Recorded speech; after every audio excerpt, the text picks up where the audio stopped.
You know, when you're working on cars, you always need a really good headlamp, and today we're going to look at the Fenix HL45R multi-purpose focusable induction headlamp. I'm really eager to try out this focusable feature. I don't think I've ever seen a headlamp that has that. It's got red and white light sources, focusing design, gesture sensing, which, come on guys, the gesturing thing is a gimmick. I've had some other headlamps that have it. Not a fan. I want knobs and buttons. And a limited 5-year repair warranty. It's got 1,000 lumen output and 220 meters max distance. And it uses a 1900 milliampere battery, which is included. And it looks like it's rain resistant, which is good, and impact's rated up to 1 meter. The Fenix HL45R is a high-performance headlamp designed for professionals who demand exceptional illumination. With a powerful 1000 lumen output and a beam throw of 220 meters, is ideal for demanding work and outdoor adventures. Probably come in really handy when you're cutting off catalytic converters in the middle of the night, yeah? The rotary switch and electronic push button offer precise control, ensuring quick and accurate operation in complicated environments. The focusing ring allows you to adjust the beam between floodlight and spotlight to suit your various lighting needs. And it comes with a rechargeable battery, but you can also use 3 AAA batteries for a backup. That's a nice little feature. In turbo mode, it has an output of 1000 lumens and a runtime of 3 hours. In high, it's 350 lumens with 4 hours and 20 minutes. That's pretty awesome. Medium, it's got 130 lumens. Low, it's got 30 lumens. And on low, it runs for 54 hours. That's incredible. And then red light mode for when you're sneaking around outside. High is 130 lumens. It runs for 4 hours. And you got 30 lumens and 5 lumens. Let's get this thing open and take a look at her. Pop this box open. Slide her out. Don't need that. Have a little advertisement here and the manual. Oh, and don't forget your warranty card. It's USB-C charging, which I like a lot. We don't want no proprietary chargers around here. I like the headband. It's nice and wide.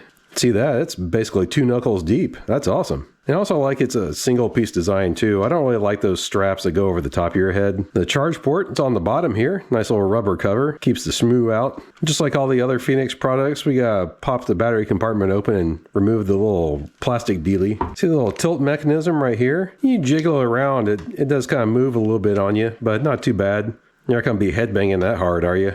So we have a little button on the end here, and also this knob. I'm looking for the battery compartment though. Where's the dang battery? All right, here we go. This little thing up on top, you lift up on it a little bit and it unlatches the back there. And this is the little battery thing. You pull that strip out, but here's the little battery pack. That's kind of interesting. I've not seen a battery pack like this before. You know, most of the Fenix lights have a standard battery in them. This might be the first proprietary battery I've seen from them, but it's also kind of nice that you can clearly see that you can just put, was it AAAs in here? Yeah, AAAs. You just load 3 AAAs in there if like this thing ever gets damaged or whatever. And that just snaps back in there like this. The back door of this thing has a nice O-ring all the way around it. That's good. Keeps the water out. And you know, that O-ring makes it so you have to press it kind of hard to get it back in there. That's just nice and tight. That's nice. So you press this button on the side once and these little LEDs on the front light up and show you your charge indication. You got 4 lights and 3 are showing up. So I'm guessing it's 3/4 of the way charged. That's kind of good. You turn it on with this rotary switch, which that is nice. I like that a lot. And you have W for the white light and then R for the red light. Nice and simple. I'll put it on the white there and it looks like it starts up in low mode. I'll hit it again. I'm guessing that's medium and high. And then is that turbo? Yeah, that last one was turbo. So low, medium, high, turbo. Man, that turbo is pretty bright, isn't it? But here, let's check out this focusing ring. Turn back down to low so I'm not blinding you on the camera. But you can rotate this ring, right? Yeah, look at that. See how it popped out? So here, I'll turn it back up. It's obviously in flood mode right now, and I'll rotate the little ring. And ooh, look at that. It goes down to a little spot. It still has some spillover, but that spot is nice and hot, right? And we're just on medium right now. I think we're on medium anyway. That's high. Oh no, we were on high, I guess. So that's the low spot, medium, high, turbo. Oh, that's kind of irritating. Watch this. If I move my hand like that, it turns off. And move it like that, it turns back on. The light just kind of inadvertently turned off on me because, you know, I was like talking with my hands like this and I was like, what's going on? I wonder how Italians are going to fare using this thing. Doing this turns your light on and off. Okay, so you can turn that gesturing crap on and off. With the lamp off, you press and hold this little electronic switch on the end, which I'm going to do that now. Turn this off. Press and hold it for 6 seconds and the lamp will flash 8 times at the low output of the red light mode, indicating the function is disabled. All right, you know, hold her down. There we go. Now I'm pretty sure that crap is disabled. Let's see.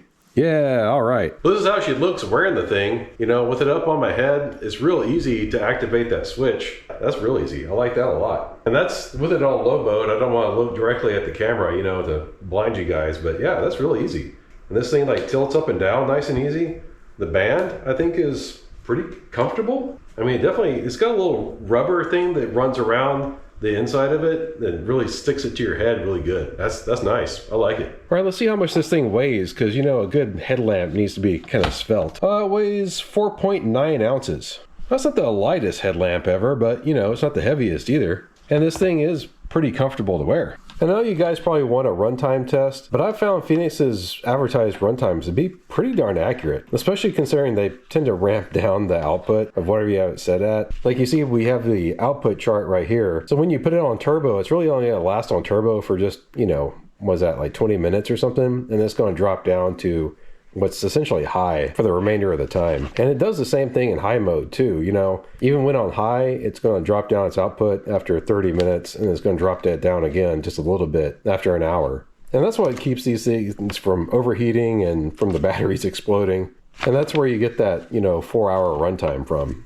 But I gotta say, like all the other Fenix products I've tested, I've never had a problem with their runtime at all. In fact, this thing, I just carry it around with me, like all the time. It's seriously my favorite flashlight. And I'll use this thing working on cars like all day long, like on medium setting, and no problem at all. Maybe I'll do a follow-up video at some point where I just test the runtime of all the Fenix flashlights I have. Okay, we're outside now and it's pitch black out here, as you can probably tell. And it's just on low mode right now, and it's at the maximum like flood mode. In fact, let me just look down here. Well, I'll look at the wrecker and turn the dial. Here we go. We're going into spot mode. You can see it pulled it in and back out.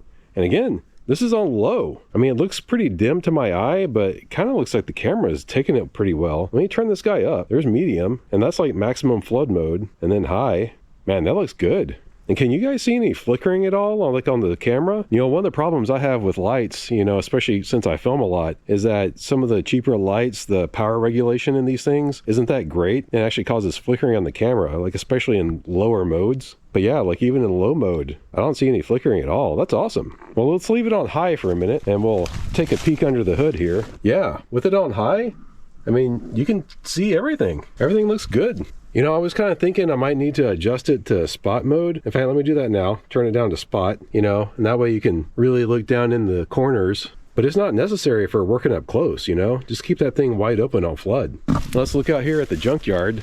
All right, the cars are kind of far away, right? So let's adjust that beam in tight. All right, see if we can bump it up to turbo. There we go.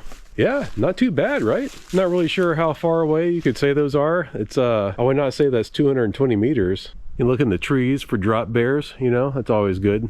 But yeah, let's see, like how far away is that spider there? That's probably only like 40, 50 yards or so. And I can see that nice and clearly. Not too sure about this 220 meter business, but you know, works pretty good. I mean, color me impressed. I'm mostly just gonna use it on flood mode anyway. But yeah, you can definitely get up to a lot of junkyard nefarious activities now. I'm joking, guys, relax. All right, you guys wanna see how the red light mode looks?